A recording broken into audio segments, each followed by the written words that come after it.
evening, everybody. Welcome to Season 5, Episode 28 of the Focus TV.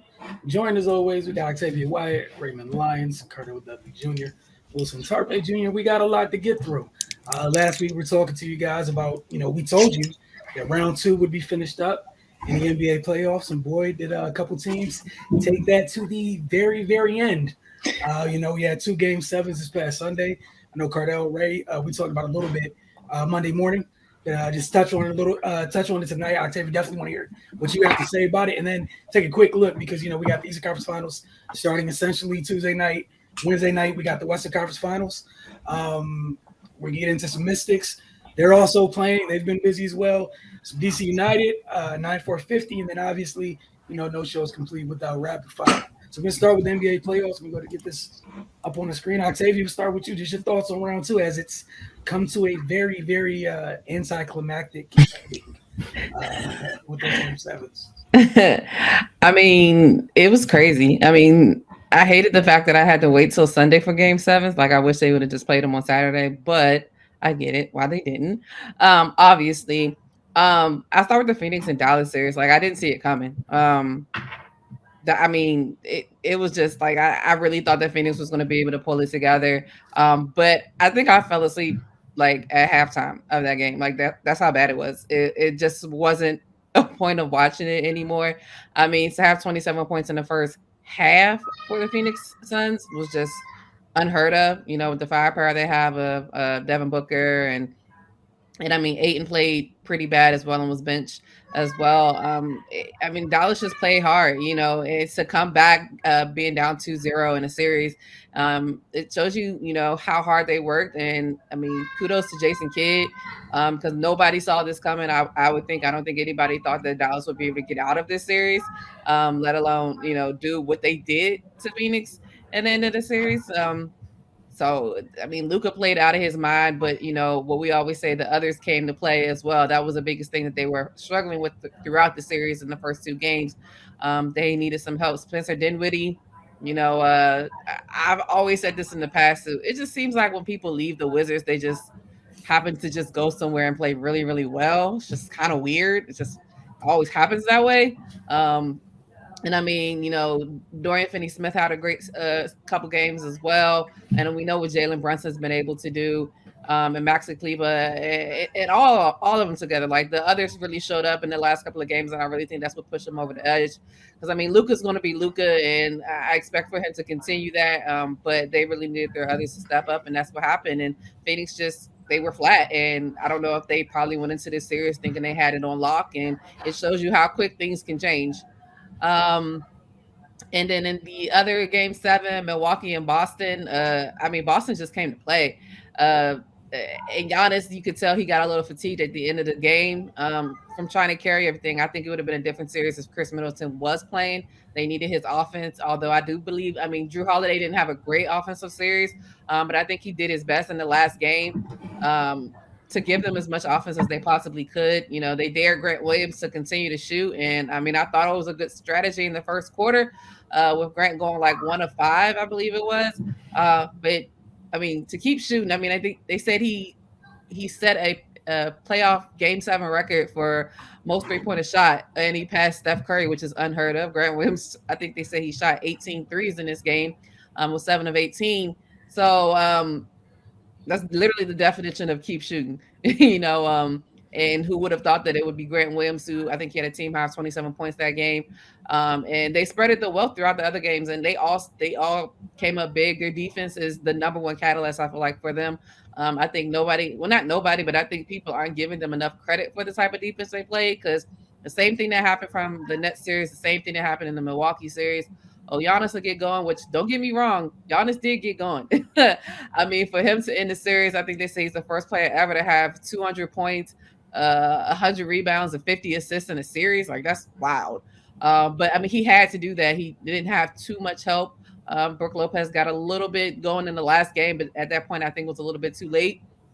And, Celtics just played their game, so Jason Tatum is coming into his own, and everybody talked about what they, split up Jason Tatum and Jaylen Brown. You can see that they can coexist. You can see that Marcus Smart is, the point guard that they have been searching for. It looks like that he's been there all along.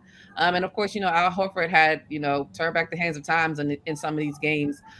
So that was a literally like as much as Boston probably could have closed out this series a little bit sooner, just with the 14-point, lead that they lost in Game 5. It was a little bit tough for them, but all in all, they held it together and pulled it through.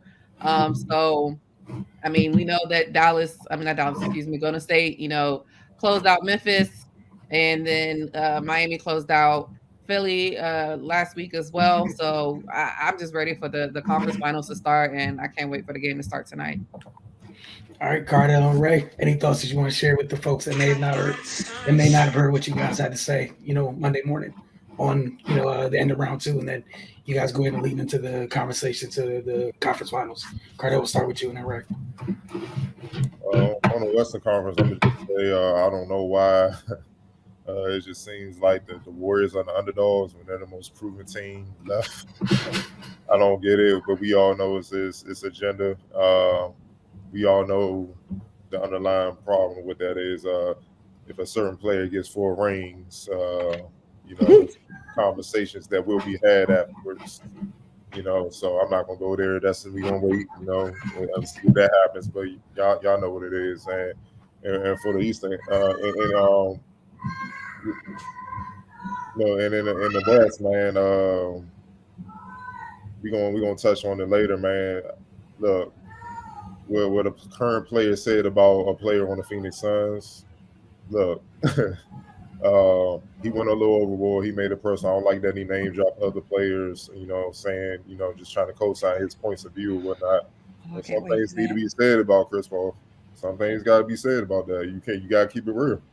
You got to, conversation, when we had that conversation later, it's just, look, man, it's just facts. He's a few months younger than me. And you know what I'm saying? And he just turned 37. I'll be 38. He'll be 38 a few months after me. It's not going to get any easier. This is the dynamic with the NBA. When you have an opportunity, you have to seize it because you just don't know what's going to happen later on. And not saying he took advantage of it, but for them to go out like that, it was mind blowing.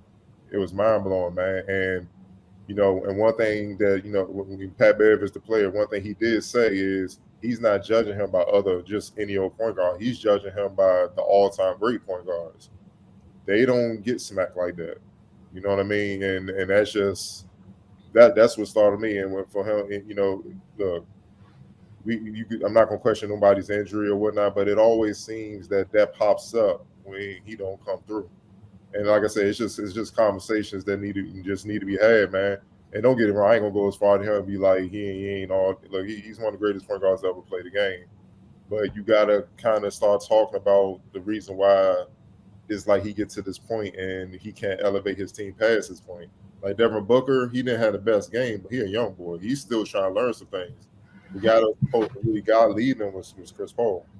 See what I'm saying? And then to see them implode like that, and really, it was just and honestly, they pretty much lost to 3 dudes that play the same position as the guy. You know what I'm saying? Like they took turns just going to work, and that's what mind blowing. It'd be one thing if like Dorian Finney-Smith went off, and you like Grant Williams, you ain't see it coming, or Kleber shot lights out or something. Luka gonna do what he does, but then with 30, Brunson went to work. Like it's just mind blowing. And I will say this about the playoffs, and y'all know this. I've been saying this for years, man. It's just that freedom of movement thing fooled a lot of people. Because when the NBA before this year was like, we're going to allow the defense to play how they are capable of playing within certain parameters, and not fully like how we grew up on in the 80s and 90s, but yeah, they can get back to playing defense. A lot of players then look the same when the pressure was on in the playoffs. So, like I said, there's been a lot of false advertisement over here, and I'm not talking about Chris Paul, I'm just talking about overall. And you seeing that certain players who've gotten the accolades and shine of being a certain way, they're not quite that yet. You know what I'm saying? Or they're not that. So we need to start having these real conversations. And it's no slight, it's just calling it like it is, man. It is what it is, man. So you can't be up there saying you one of the best and all that. And it's in both conferences. You can look at Harden, he's getting killed too. Same thing. You can't be up there talking about you top 75 and all this, and you looking like that, because top 75 players don't look like that. That's my whole thing about it. And the East, man, that's just gonna be old school. That's gonna be an old school battle, because both teams lead with defense, and we're gonna see who elevates, man. We're gonna see, Jimmy's been there before. I see Oladipo's trying to creep back on the scene quietly, man. We get in the mix. Tyler Hero will have to step up. But like I said, in the East, it's just hard for me to go against those two monsters with the way they defend, because they got two dudes that can go off and win games. Whereas with the Heat, I can only trust one dude right now. So that's how they're going. Right. Yeah, I don't have too much to add. Just with the Dallas Golden State series, like Cardell said, man, I think it's a lot of prisoner of the moment stuff going on. I understand what Dallas did to Phoenix, but Golden State, not Phoenix. It's going to be a different challenge there. And we went into depth on it on Monday morning. It's not going to be a cakewalk for Golden State, but to say that they don't have the edge in this series, again, like Cardell pointed out, they're proven their core. They know what this feels like. And I mean, those guys, I feel like they're pretty good leaders, and Steve Kerr, the coaching staff, is going to be able to prepare those young guys as best as they can, for this moment. Of course, you never know until the lights go on and the ball's tipped up. But, I think they're in a good spot, man. It's going to be an uphill climb for Dallas. I'm not giving them no shot. They definitely got to be dealt with. But you have to give Golden State the nod in that situation. In the East, I think that's going to be a great series. I'm giving the edge to Boston. They might have a little too much firepower, and their defensive versatility and size. I think they're going to be capable of limiting what the Heat can do. So yeah, man. Of course you got to play the games, but yeah, I'm going with Golden State to come out the West and Boston to come out the East. Yeah, look, it's going to be fun conference finals. This playoffs is it. Every round has been great. It's been supremely entertaining, and most of all, extremely competitive. Even we only had one sweep this whole postseason thus far, and even that was it wasn't butt kickings the whole way.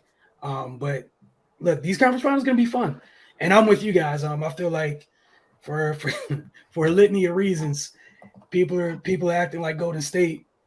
All them dudes is 38 already. Feels kind of weird, but that's how people are talking about them. It's like they're already in the past, and it's kind of weird because they're younger than other people. They're younger than some folks that people are propping up, which is interesting. They're kind of like still in their prime, but hey, another discussion, another day. Like you guys said, at this point, I think like we mentioned on Monday morning, look, Boston has seen some things already. It's not a knock on Miami. Yeah, they've seen some things. Like, and again, no disrespect to Miami in the least bit. You got both nuclear weapons out the way already in the Eastern Conference. And again, kudos to Miami. You're a great team. You got both of the nuclear weapons. You survived both of those. And the level of defense you have to play dealing with both of those weapons. Look, man, and of course their defense is gonna ratchet up, but look, like Cardell said, man, you got Jimmy and again, you don't even have 100% Kyle, which I think isn't being talked about enough in this at all. Kyle's another guy who's been here, but he's not healthy. Remotely close to it, honestly.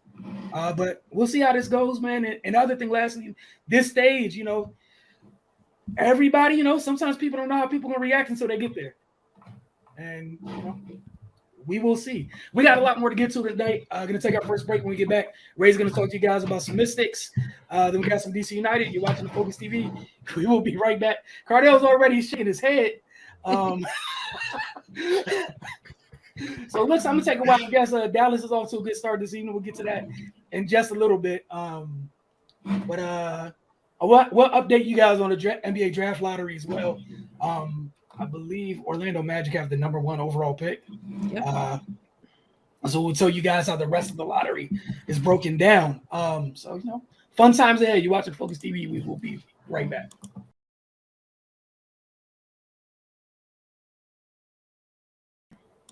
Welcome back to the Focus TV. As promised, Ray, the floor is yours. The Washington Mystics have gotten off to a good start this season, but where are they at this moment? Yeah, in their first quarter, they're playing Dallas. Man, Dallas just seems to be a thorn in these people's sides, man. They coming off a loss to the Wings last Friday. They're down 19-14 at the moment. It was 19-6, but Mystics made a nice little push to to get back within striking distance. But yeah, man, like you said, they had a quick start to the season. They started off 3-0 before dropping that game to Dallas at home last Friday. That was their second game without Natasha Cloud. She was in health and safety protocols. And they missed her that game, man. They were able to get the win over the Aces without her. But yeah, she was needed against Dallas. The offense looked unsettled for a lot of the game outside of the first quarter.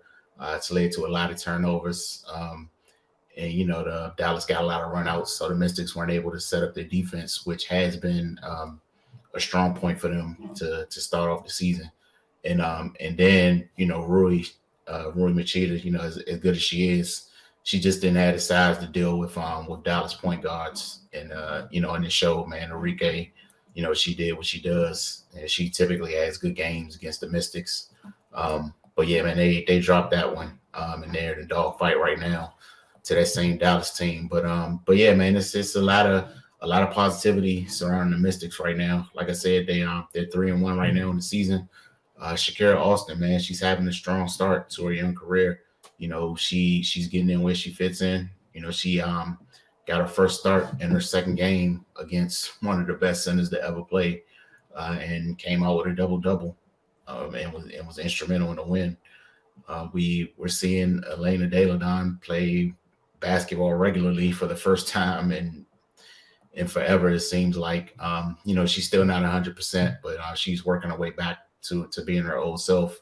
Of course, she's going to be managed throughout the season just to make sure she's as healthy as possible. Come crunch time and around the playoffs. Alicia Clark is back.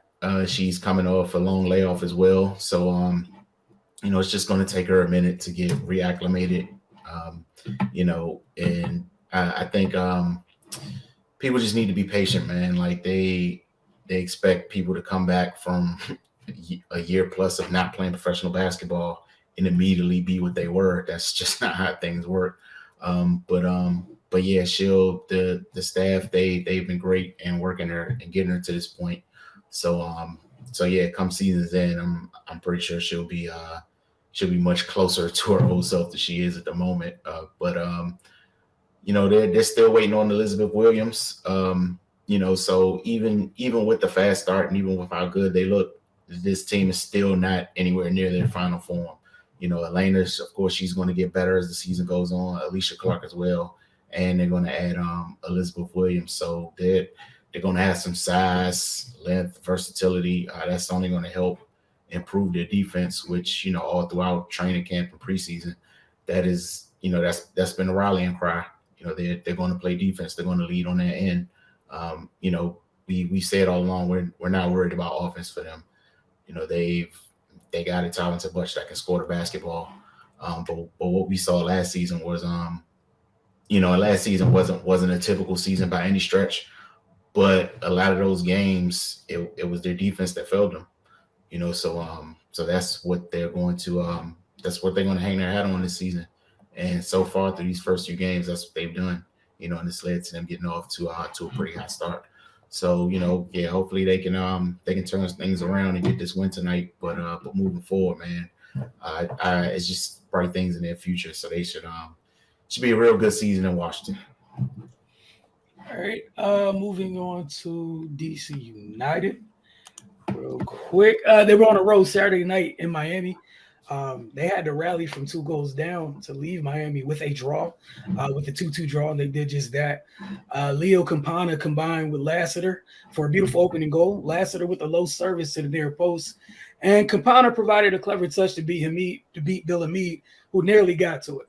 It was Campana's 6th goal of the season. He's had a great start to the year for Miami.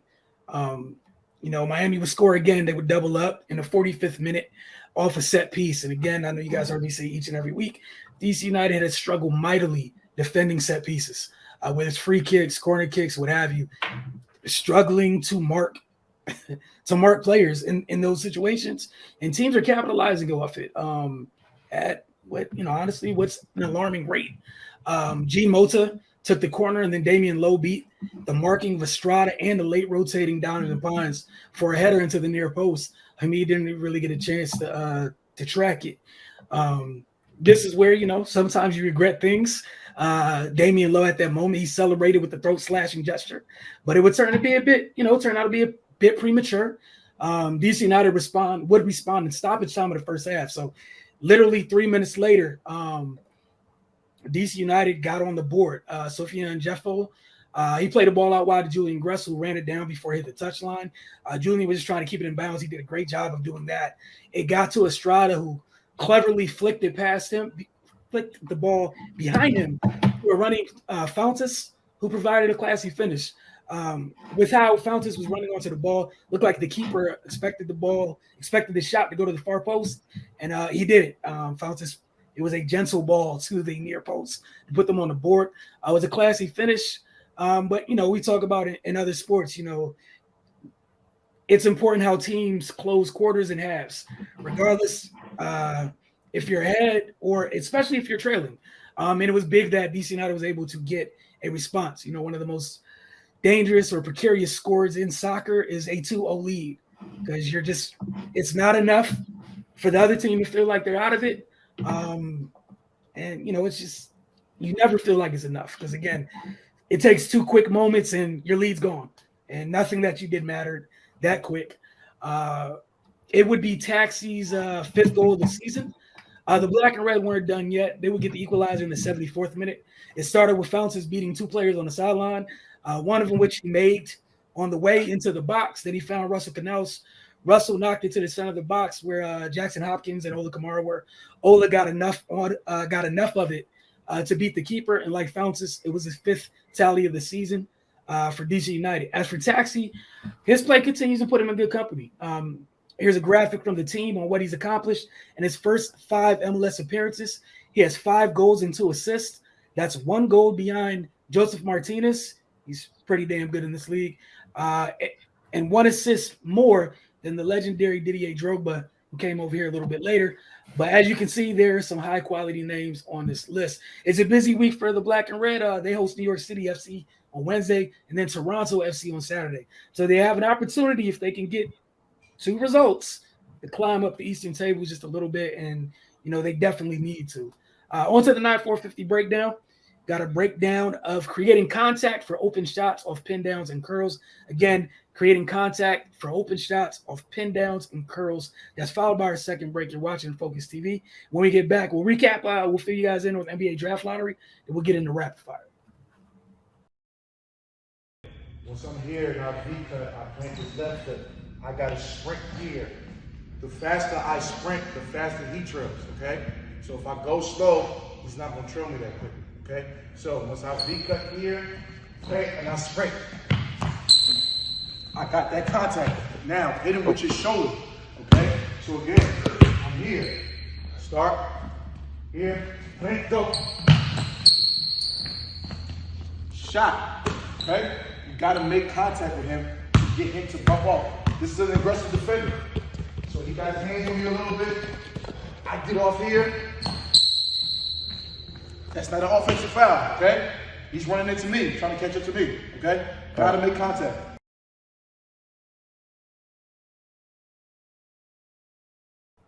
Welcome back to the Focus TV. I want to thank Jamal Hayward for knocking out the 9-4-50 breakdown this week. As we told you guys, the NBA draft lottery did happen tonight during the midst of this recording. While it was literally happening, while we were talking while we were going through our NBA segment, rather.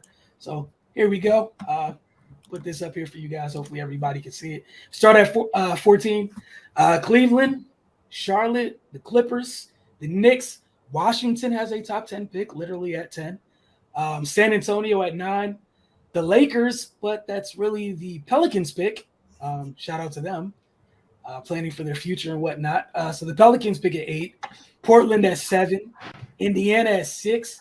Detroit's back in the picture with a top 5 pick. They had the number 1 overall pick last year, the right back with a top 5 pick. Sacramento at 4. Houston, I believe they picked 2 last year, picking 3 this year. OKC, who has 75,000 first-round picks, picking second this year. And then Orlando Magic. They're here, back at the top of the board. They'll be taking first. They'll be selecting first. I just want to ask you guys just real quick your initial thoughts on the lottery, how it shook out. If you guys had any before we move on to rapid fire. Looking at the home team 10th, they got an opportunity if they draft right to get a talented player. But that's the iffy part. Who they gonna pick up? They kind of Rui solid, Denny solid, Kispert played much better than what most expected. So it's not like the picks have been bad, but they need a home run. You know what I mean? Especially with what's at stake this summer. Don't know what Bill gonna do. If he bounced, then that's pretty much you starting over. So you gotta hit on this pick, man. It's as simple as that.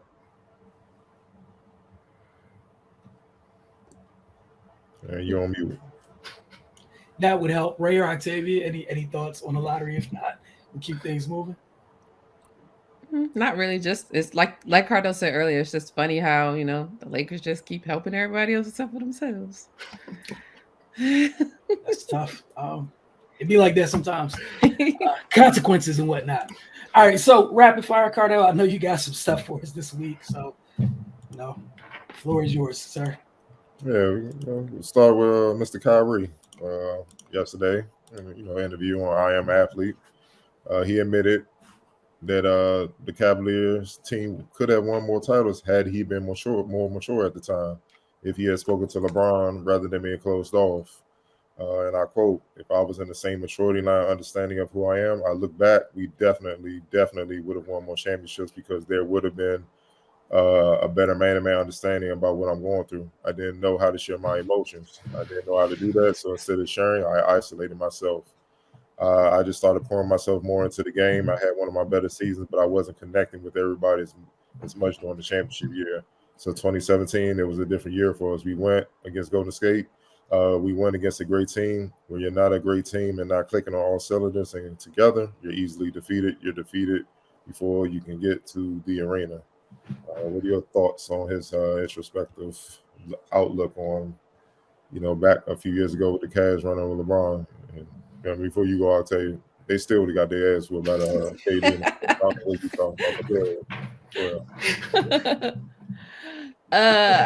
It's just funny. I mean, of course, hindsight's 2020. But it just seems like Kyrie's probably realizing like maybe I should have just chilled because like this leading team stuff not fun, and I don't know if I can really do this stuff. So maybe I should have just chilled, let LeBron be the leader, let me just do my little thing on the side and keep on playing. I think he's starting to look back with the things that happened in this past season and realizing he wasn't a good leader at that point. And then I mean, granted, he hasn't really been a great leader this year either. So I think he's just, thinking retrospectively and looking inward and trying to figure some things out because we know Kyrie is so holistic and, he's that type of person.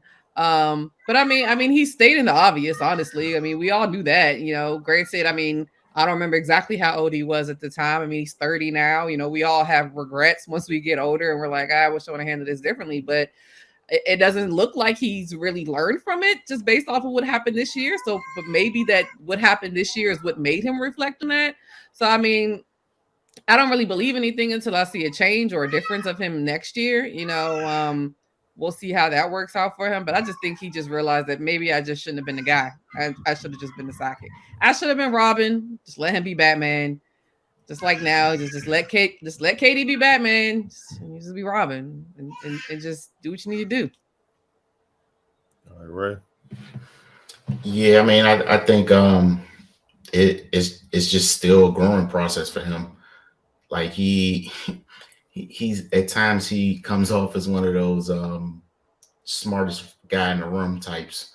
But life has a way of showing you maybe you don't know as much as you thought you did. So I feel like from that point on he's been learning lessons. He had his stint in Boston that that really didn't go as planned. And granted, he was going through a lot personally, and like you pointed out, he just wasn't at a stage where he could, express that effectively, and he chose to deal with it the way he did, which probably led to some decisions he made and some, and those outcomes being what they were. And again, this stint with the Nets so far, I think it's another learning point in his life. He even shortly after the season ended, when he spoke about how maybe he did let his team down. Thanks, Captain Obvious, but it just off some reflection, he at that point he saw the effect of it. Like, I think sometimes you have to see the results of your actions for you to kind of grasp, like, hey man, maybe I did mess this up. So, but like Octavia said, man, actions always want to speak louder than words, but it's always it always gives me a glimmer of hope when at least I hear someone verbalize, that they actually made a mistake.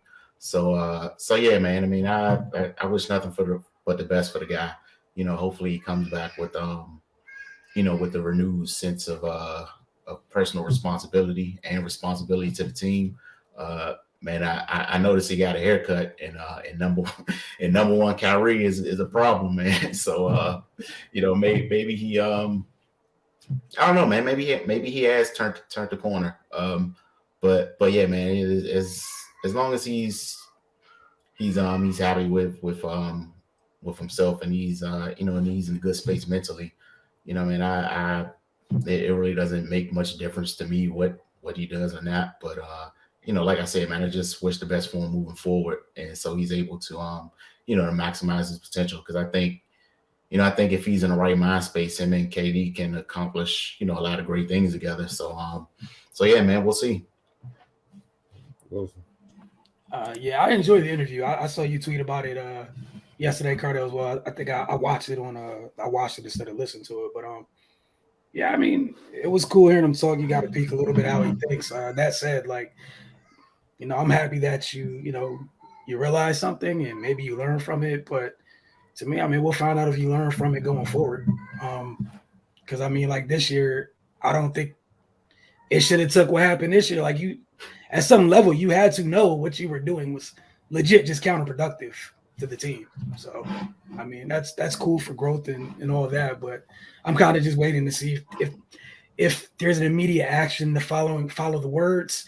And I feel some of it's just like, we heard what Sean Marks and them said. Like, I think he, I feel some of it, you know what time it is. Like, I think he got the message loud and clear. And again, we'll see if his actions follow suit. But yeah. For me, it's cool. It was a great interview. Put some insight. A lot of stuff I already knew just from, Basketball Network and stuff. So, but at the end of the day, man, sometimes when it's a consistent pattern of certain behavior, you look it out and it falls on deaf ears.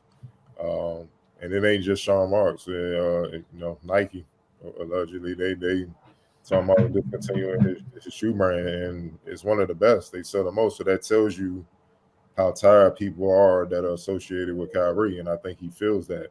But it shouldn't have to come to this. He's not a dumb dude. But I think sometimes with people, they can get in their own way. And, look, man, it's tough to be in their shoes. And, right, everybody has the right to mature, especially when you're a youngin', man. You know what I'm saying? Like, I think that's why I always try to think about, well, how old is he? I don't expect, like, Ja Morant. You see him. It's cool. I like the energy and swagger, but he gonna look back when he get older, all the dancing and shit talking, like, I could have handled that better. But he deserves the right to be a youngin. You know what I'm saying? Be in his early 20s. It happens. You know what I'm saying? Because see, now he doing all that dance, but we 5 years from now, he 26, and he still ain't getting past the second round. There's gonna be some heavy criticism for all that. You feel what I'm saying? We've seen this story before. You know, we have hindsight. We're older though. You know what I mean? So, and then when you young, man, you trying to, you know, as OG told me, when you try to prove your ish is big. You feel what I'm saying? So it's a little bit of that in the ego, and that's what you see, Kyrie. But when you get older, you realize the ego don't matter. You know what I'm saying? You really don't have nothing to prove to nobody. It's just about setting your goals and trying to achieve them. And he needs to get to that sooner before it gets to a stage where no one cares that he's Kyrie anymore. See, that's what they don't understand. It's going to come to that stage if you stay in this game long enough, unless you walk away in your prime. And then he's going to find out the hard way what it is. And then all the actions and stuff you put out, all the energy you put out is going to come back to you. And no one's going to want to hear you talk about, man, you see how fake people are and all that. It's how you treat people and how you maneuver. So he has a lot of work to do, man, because like we you know, I was bringing up about, you know, Phoenix and Harden and stuff like that earlier. It's a sense of urgency now because you don't know what's going to happen the next year. So you have an opportunity to seize it. You need to seize it. You know what I mean? You don't know. And God forbid, what if somebody get hurt next year? It's done. You know what I'm saying? Well, look at the young boys that grew up this postseason just now. Like, it's different. You feel what I'm saying? So next year gonna even be even more hell because a lot of veteran guys gonna be trying to get back because now the young guys gonna be like, no, that's my seat now. You're gonna have to wait till I'm done. And it's just that clash, and that's what makes the league competitive. So at this point, man, he just gotta look in the mirror, just man up, and realize, and in a sense, get over himself. You know, in a lot of ways, man. And I obviously I don't know a circle or anything like that, but this is why you need people to really, what I keep saying, have uncomfortable conversation with you, so you can see the real, and then you can make the necessary adjustment before it gets to this point. Because he's about to lose, man. He's about to lose money, and it doesn't matter if you like Kyrie, you don't like him. The owners they're loading up. They ain't saying, you notice they ain't saying nothing, but we know they're loading up for that CBA, and they're gonna hit the players hard. And Kyrie's a big part of that. Him, the Hardens, and with Ben Simmons pulled and all that. And I understand why Ben Simmons pulled it. Look, he can't get that $20 million back if he played. You know, Gilbert Arenas made a good point. I forgot about that. He couldn't. He even though his back is jacked up, he had to get surgery. Obviously, the reports came out, but even if he would try to step out of there, that pretty much eliminates that lawsuit trying to get his $20 million back from the Sixers. And he's not trying to do that. So it's a bigger play at hand. But the owner's not having that, man, because it's just like, look, the money went up for y'all during the pandemic. Everybody else in the world took an L except for y'all. Even we took an L. And y'all still move. And they gave the players the power. And to me, too many players abused it. So now they're going to hurt the collective because of the selfish action of a few. And that's just messed up, man. So we all know what's coming, man. Moving forward, more spicy topic. Pat Bev. My man. Oh, man. You know, obviously the Suns blew a 2-0 lead to the Mavs. We all know they got destroyed in Game 7.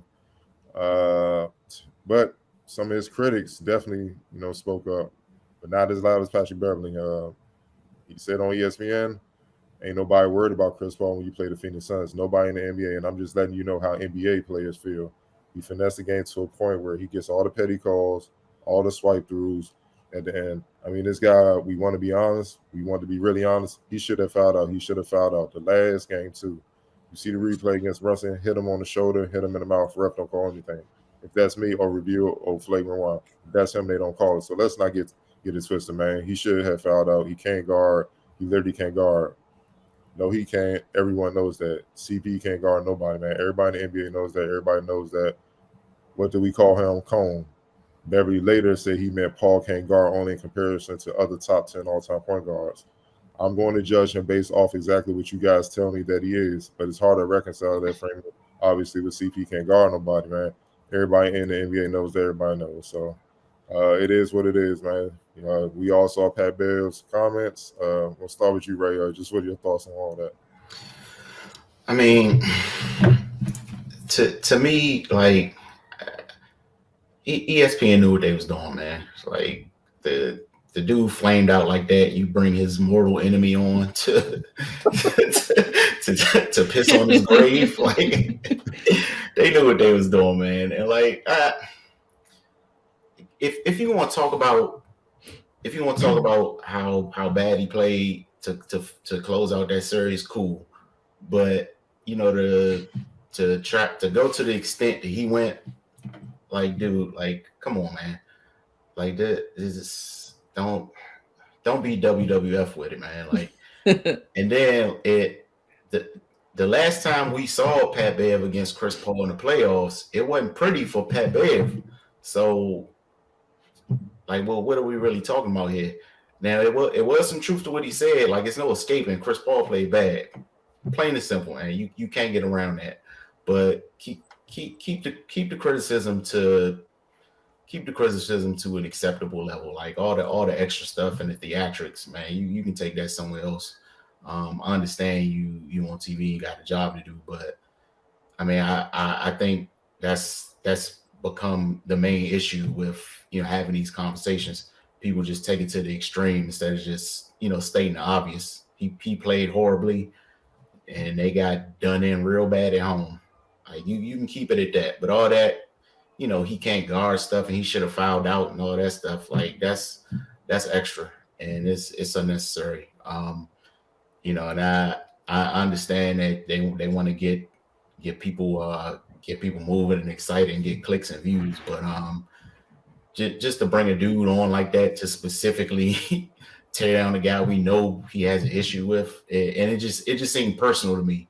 And once I feel like your feelings are in it, it kind of takes a little bit off what you're saying for me, man. Like I don't know what they got going on, but they just don't do that, man. Talk about basketball, but don't make it personal. Because I mean, unless he did something to you in real life, it's like it's just be an adult, man. Talk about how bad he played. It's plenty to talk about without going to the extreme like that. But at the core, he was right. He played terribly. It's no two ways about that. So the bottom line is, if they don't get a mud hole stomped in at home, we're not even here. So basically, it's Chris Paul's fault. Should have played better. Wilson. So yeah, it was overboard. But I feel like what Pat Bev did was kind of hold the mirror up to what people been doing for the past couple of years, every single day. The players that other people don't like, but a bunch of people got in their feelings because they started talking about somebody who they've deemed as Teflon. If Chris Paul was Kyrie or James Harden or KD or let's see, let's find another name. Giannis. Like, there's a long list of people we can go through. And if it was one of them light skins, nobody say anything. Man, Pat Bev preaching would have been all up on my timeline. So again, I agree he went too far, but I also think like it's been a sideshow for quite a while. The way that they've done television, I just think again, like you could. It's sad that it took Chris Paul's name, but to me, it's also kind of ironic because like played bad, like he played very, very, very bad, and these shows all the time, every morning, people got a whole lot of extra WWE type energy for people they don't like. But when it's somebody like, because it was somebody people mess with or whatever, the outpouring, like the defense was crazy. I've never seen them scramble to defend like their guy. Like, I mean, I seen it with one guy because you're not allowed to say anything. Even when you see stuff, it's an illusion. Like, they can tell me I did not see it. 2017, 2018, didn't happen. Struck it out, Seeing Multiverse of Madness, it was 838. That's when the Warriors had a dynasty. Not the 616, but the 838 universe. Because the 616, it did not happen. But again, like I just think people didn't like the messenger. I think that's what it really had to be. But like the type of energy that Pat Bev had, substitute another person's name, man, just flip the channel. It's the same noise, the same level of the noise. This even a consistent energy. It's just people didn't like who they was talking about and they didn't like the message. But hey, like I said, to me, it's all junk the whole way around. That whole type of thing they go about, I think it's trash. But again, it's ironic that all of a sudden y'all realize he held the mirror up, and all of a sudden y'all have an issue. But that's interesting. Kudos to y'all. I'll go mind my business. And after they finished defending their homie, they went right back to disrespecting the light skin. So y'all got it. It's whatever. Yep. Octavia. I mean, I feel kind of indifferent on both sides. I mean, honestly, deep down, I honestly feel like Pat Bev was just being a hater. Like in that moment. Like I just felt like he was like Ray said, in his feelings. It was too personal. Everybody knows he doesn't like CP3 for whatever reason. And so I do believe he took it a little too far as far as, talking about accolades and he can't defend nobody. Like, I mean, CP3 has been on multiple defensive teams. Like, to me, it was just a little bit astronomical that you kind of went there. But at the same time, I get it. Like you said, it makes for good TV. I mean, honestly, I watched it this morning. I watched it yesterday, and I'll be honest, like I don't care to see Pat Bev on my screen anymore talking because it's just too much. It's just like it's entirely too much. He's good for Twitter and Twitter fingers to get a laugh, but I don't want to see it because I mean, but at the same time, I still think that he did. I personally think he did this on purpose. I think he did this to get under people's skin to show it, because like even watching the debate. Like I don't think I've ever seen JJ Redick turn as red as he did during the back and forth that they had this morning over multiple different arguments, whether it was about CP3, whether it was about James Harden deserves a super, super, super duper max and all of this other stuff. Like it was just, and that's why I feel like Pat Bev was just kind of digging just to dig. Like I feel like he was trying to rile it all up anyway. But I just think it was a little bit too much. That's just me personally. I mean, I get it. I know that, that's what these shows are supposed to be for. I mean, it's a debate show. They're supposed to debate and go back and forth, but I think he took it a little too far. And I think it was just a personal attack. Like, if you stuck to the fact that, like, we all can sit up here and agree that Chris Paul played terrible. Like, don't get me wrong. Pat Bev actually called out. He was like, watch, somebody says that, CP3 has an injury or something. And I mean, it happened. So I'm not disputing what he's saying and certain things, but I think some of it just had too much vibrato for me because I'm like you guys also pointed out, like when you seen CP3 last year, in the playoffs, it didn't go too well. Like he got under your skin and you ended up pushing him while he walking back to the bench. But I mean, it also sounds like that there is just some bad blood between not just CP3 and Pat Bev, but the Suns and the Timberwolves. I mean, Anthony Edwards came out also and stated, like the Suns were saying, like, y'all better make the playoffs. Y'all got to be the 8th seed. Y'all barely going to get in. So it seems like it's some of that as well. But I mean, as much as I criticize, everybody's at home now. Neither one of these teams are playing anymore. And none of y'all did what y'all set out to do at the beginning of the year, which is to go to the championship and win the championship.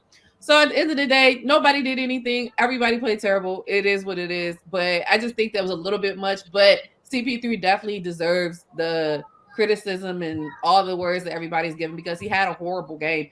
I feel like as soon as he turned 37, it was like the clock struck midnight and Cinderella just turned back into Cinderella after all of these years. It was like as soon as he turned 37, it was just the wrap. He looked 37. So I mean, it is what it is.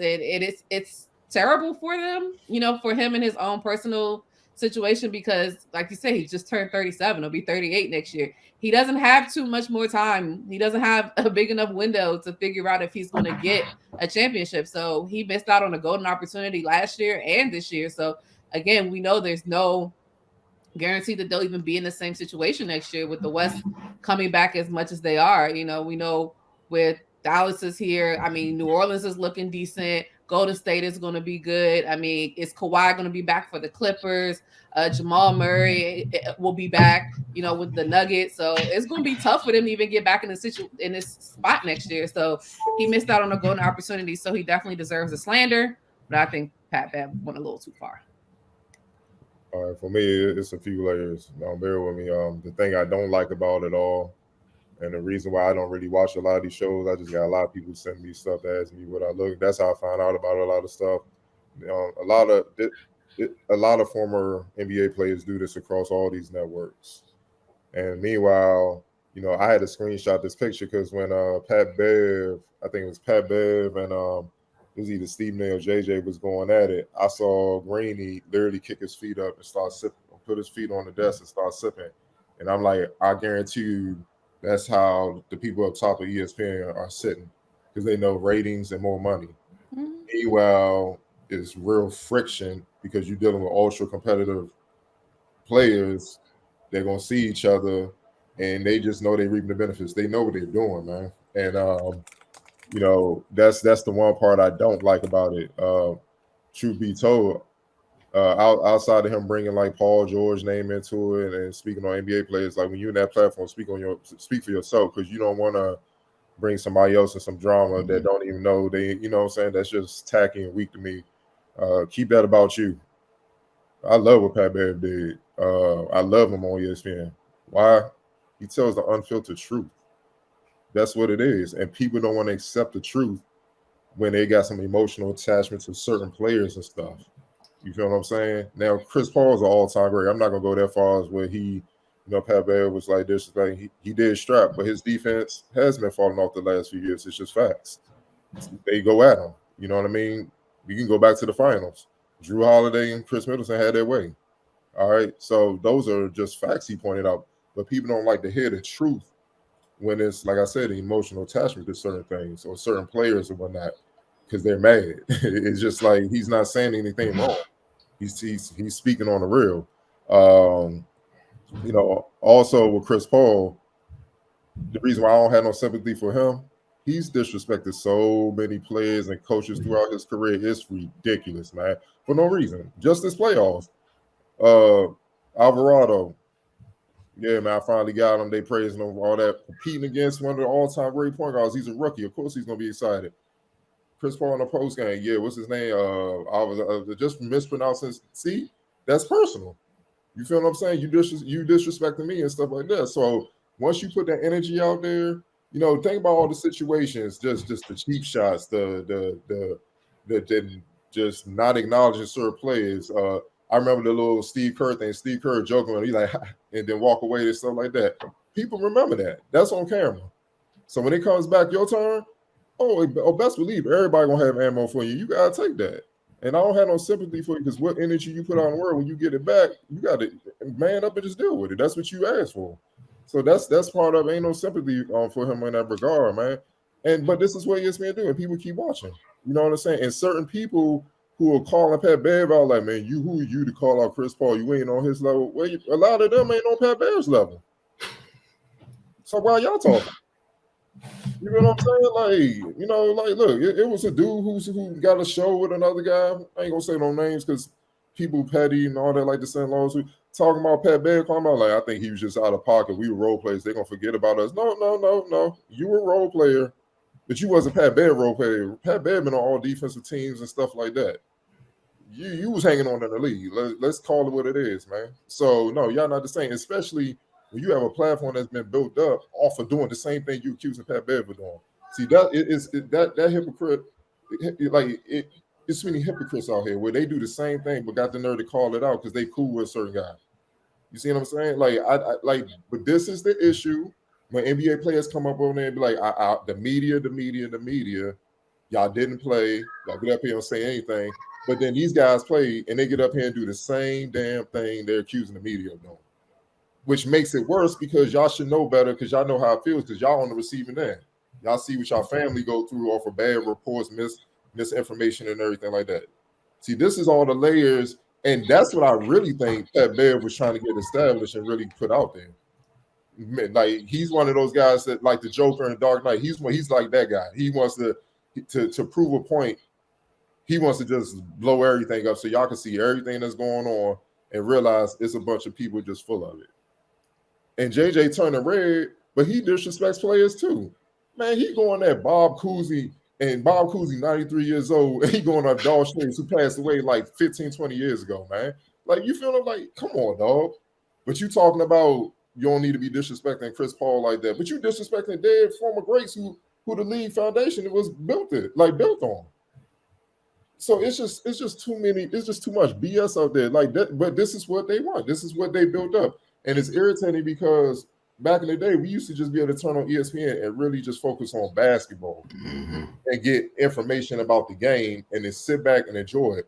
Now it's become a soap opera where it's just like, no, I don't even want to hear this BS, man. Like, when we get back to basketball, holler at me.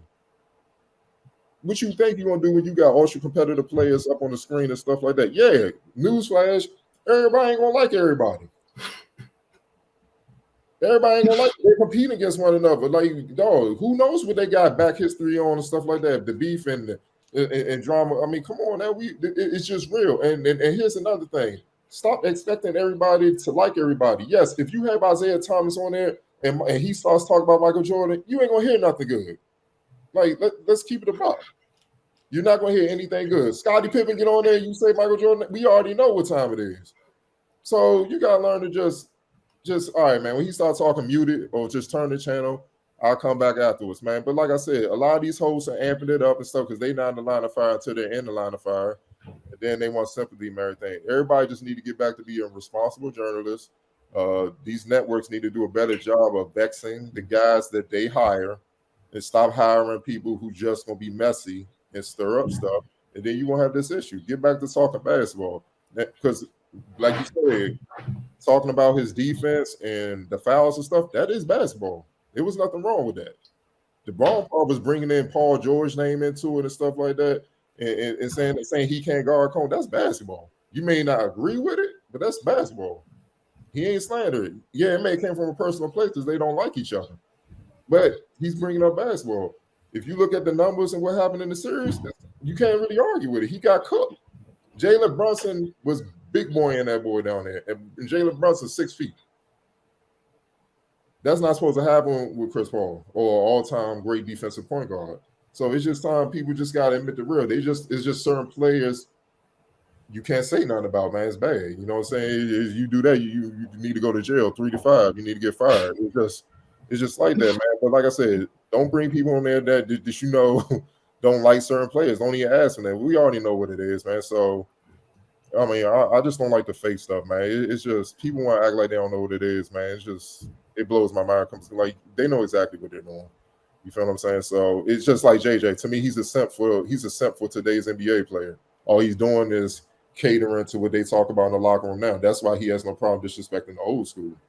You feel what I'm saying? So the guys who can't even defend themselves because they way past it, like they older. It doesn't make sense to even go there. What's the end game? Like I said, what are you trying to gain from that? But that's what ESPN has become. So it is what it is, man. Staying in the NBA. James Harden. Man, he's eligible for a big extension that will pay him north of $270 million over the next 5 years. Reports are that no one in the league believes the Sixers are going to give James Harden that max contract based off what we saw in the playoffs. But the big question is he deserving of that deal? Do you give him the benefit of the doubt, sign up to the max, or you got to have some uncomfortable conversations? Back to you, Octavia. What would you do if you was GM of the Sixers? We're gonna have some uncomfortable conversations. I'm sorry, I can't. There's no way. I can't. I mean, we just got rid of somebody who wouldn't shoot the ball, and we got somebody who we thought would shoot the ball, but then they didn't shoot the ball either. I don't understand it. It doesn't make any sense to me, and I'm sorry.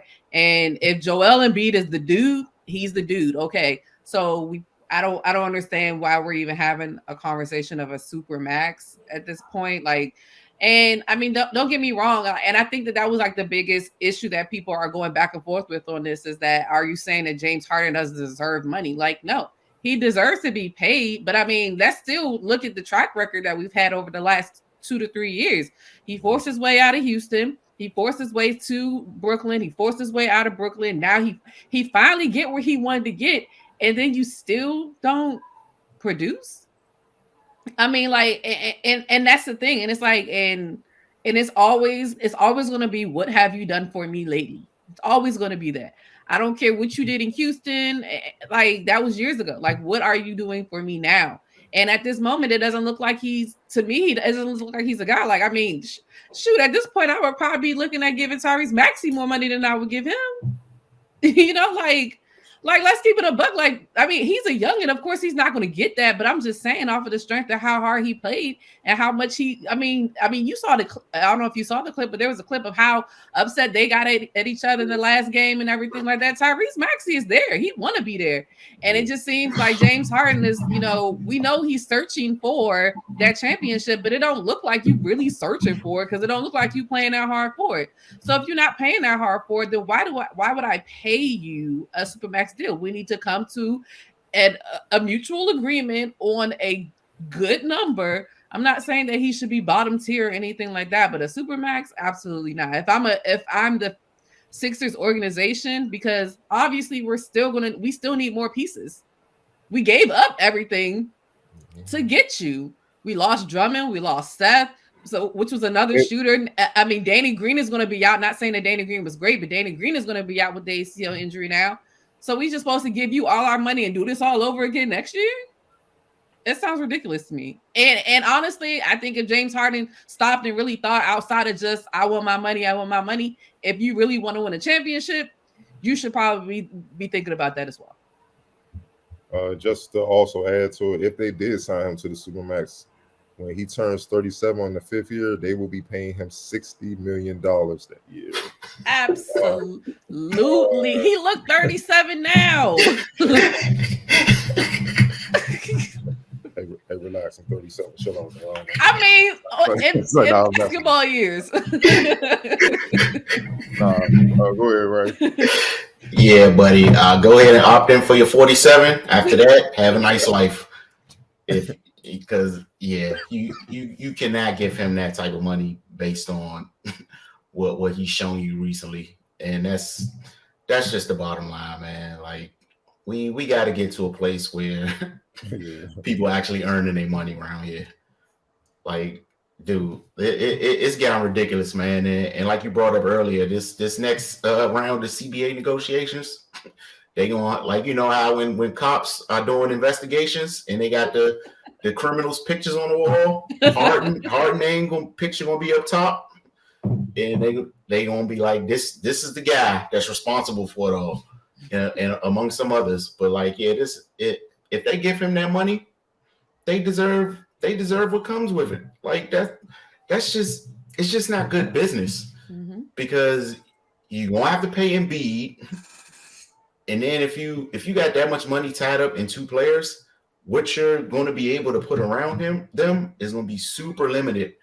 And then that means you're going to have to expect them to be all world. Exactly. And it's been proven that, Embiid was banged up and he tried to fight through it. He's banged up a lot. Right. And it is what it is. When he's at his best, of course, he's one of the best in the league, but his health has been in question. His fitness has been in question, so that's another conversation. But Harden, man, he was abysmal, like on both ends. And at the very least, you're going to expect him to do something offensively. Like, so we already given up that you're not going to play defense. So you favored him over Ben Simmons, who at least gave you one side of the game. For a dude that don't give you neither side, like no side. like come on, man. So I mean, hey, it's not my decision to make, but if it was, you not sniffing that, dog. Like you go ahead. The 47 is basically his because that's a player option. So opt in and then show me something. Then we can have another conversation. But as it stands now, no chance in hell. And I'll tell you, that's the biggest one Pat Bev was tripping off of. Like, give him everything. I'm like, Pat Bev, y'all. That's what I mean by he was being emotional. It's like, James Harden, that's my dude. That's true. A lot of them do that. A lot of them NBA dudes, if you read that's true. You can find a connection. Like, even the damn some of the reporters, they represented by the same agency as some of the players. So when they that's true. It's bullshit. That's what we say. It's so much BS out there. It's like, dog. And fans really roll with it, but with us being in media, you can't fool us. Like, we know what's going on. So it's just a headache, man. That's what I mean. That's what it's become, man. But yeah, 60 mil, dog. Woo. Man, I need Jesus on the roster, though. That's woo. Go ahead, Will. I'm gonna just shoot like once in the first half and once in the second, and that's it. It's only like 5 players getting that would ever sniff $60 million in a season, dog.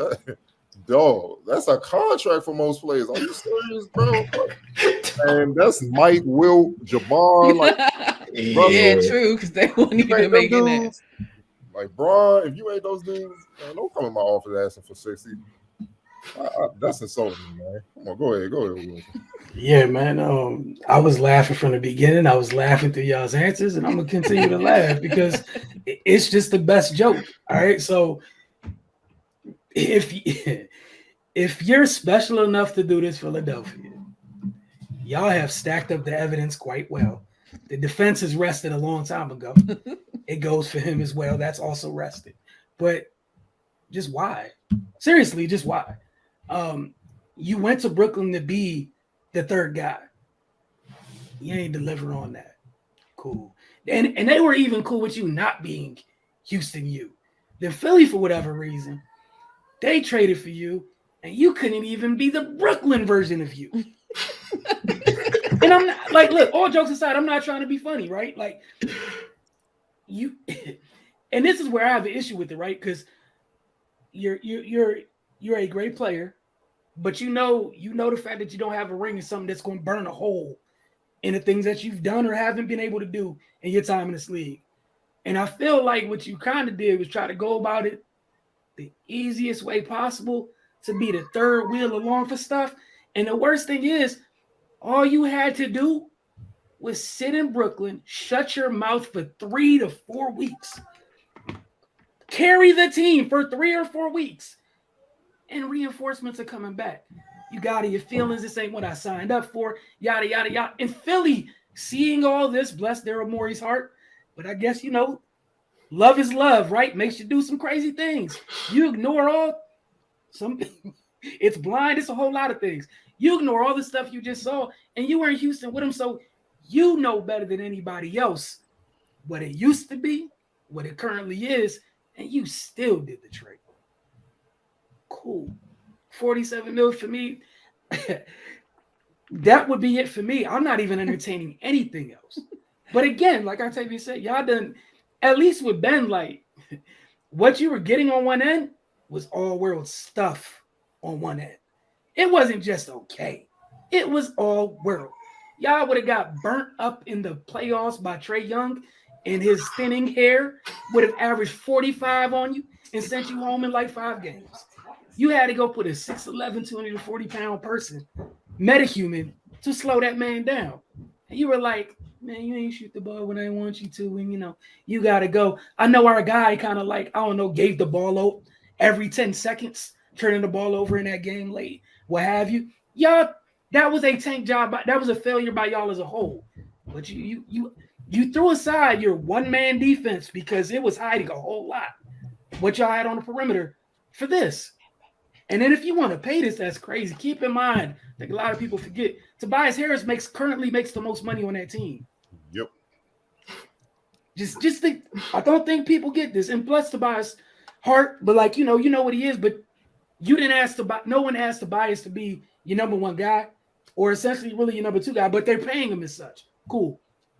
You want to give James $47 million after this year? Meanwhile, look at the gauntlet Brooklyn threw out to Kyrie, who got there first.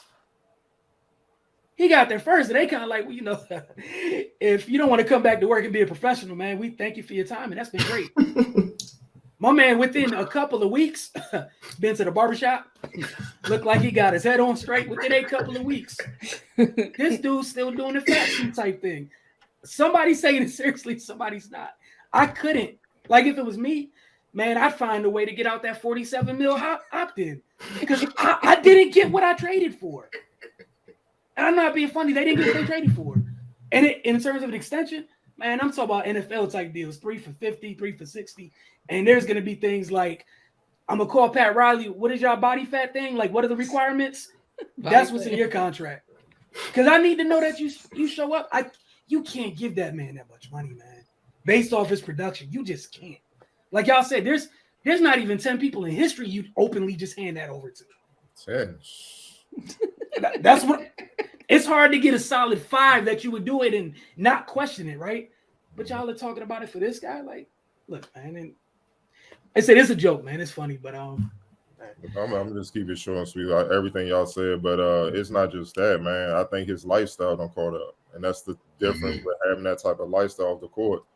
It builds bad. It's cool when you're young, you can bounce back, but then all of a sudden, Father Time crew, it just hits you, and you like, and it usually hits you when you like, yo, can you chill at least to the off season, something like that?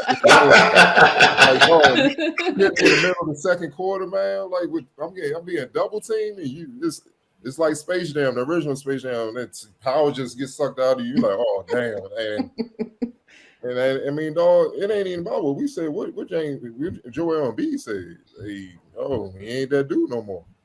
And that, I mean, hey, dog, like he said, he tried to clean it up too. Joel Embiid got chill. He ain't gonna have nobody want to play with him. But that's back-to-back years, man. He was like, I mean, he's a playmaker now. that bust that he has, those tires are outstanding. He's not the same player he was in Houston. Like he got chill, dog. But nah, it's all that has hit him right now, and it just comes back to not just his game tampering. It's the professionalism. I can't even trust that part. So it's nothing I can hold my head on to extend you. Like I would give him the contract like Bron and KD had, like 2 years, 100, like something like that, 125 or something. You got to show me, dog. And it's gonna be an opt-out for that second year if you on BS. But like I can't be locked into 5 years. You really are going to put a stranglehold on your franchise. You're not gonna move. And then what you're risking is when y'all stagnant, that monster down low gonna be like, I'm out. Like I know. And you can see it's getting to that point. Like I've been rocking with y'all 20. This is the only franchise I know. 18 years old, been here 10 years. It's getting to that point. Giannis got one. I think the breaking point is like if Jokic get one next year, he's like all the top big man that got one. Dog, like I'm out, dog. Like I can't. They're gonna be looking at me, or like God forbid, like Karl Towns get one or something like that. He gonna lose his mind. I'm out, dog. Nah. Y'all can't have that, dog. Like that's big man ego, dog. It's like now, they up here, you still here. No matter the individual numbers, you lead your team to a championship is different. So. It is what it is, man. That's how I'm gonna end it with that, man. And these guys brought it on themselves because they didn't even have to make it like this, man. If you was steady, Eddie, professional, and your business, you could look past a bad playoff run and be like, man, look, all these years he's been steady. I'll rock with you. But yeah, 60 million and 37, like Jesus, man. Even Bron don't make that money, dog. Like you just can't. It's a no for me. Nah, bro. It's a very easy no for everybody here. Panel agrees wholeheartedly. But we'll see how deep that love is that Morey has. Trust that process. Man, they're gonna trust Joel up out of there. That's on them. If they give that man that bag, Joel's probably be like, check, please. Because you're gonna be like, it's legitimately possible if they do it. Joel would be on a team where James Harden and Tobias Harris are getting paid more. And they're gonna be worse off because Danny towards ACL, and I don't think he's under contract. So I don't think they're gonna bring him back at his age. He's like 36, so even if he did come back, he's out for the next year. Yep. So now you're even weaker than you were before. Exactly. And I don't even know if they have any draft picks because they traded everybody the picks with the players to Brooklyn. Dog, it's just. Dog, man, look at it, man. That's why you Tyrese Maxey gonna try to get out too. He was like, I ain't about to keep me here. Doc, man. I'm like, you can't put this on Doc, man. Look what Doc working with. Y'all gotta help my man. And y'all expect him to beat. Come on, man. Nah, dog. It's just not fair to beat Miami with that. Nah, so it is what it is. I want to thank y'all for tuning in this week. We'll see y'all next week. Appreciate you guys as always. Don't forget, the show is up weekly Wednesday mornings on our Roku channel. All you got to do if you got a Roku television device, it's real simple. Just type in the search box, the Focus TV, hit enter, and then add channel. And then also it airs Friday nights, 10 p.m. on DCTV. If you're outside the city, all you got to do is log on to dctv.org. Again, that's dctv.org. You can watch it live there on Friday nights, or just revisit dctv.org, and you can see where the show re-airs throughout the weekend. Again, so you can watch it on their stream if you need to. Don't forget to get over to thefocustv.com. Thank you guys for spending time with us this week. We'll see you guys soon.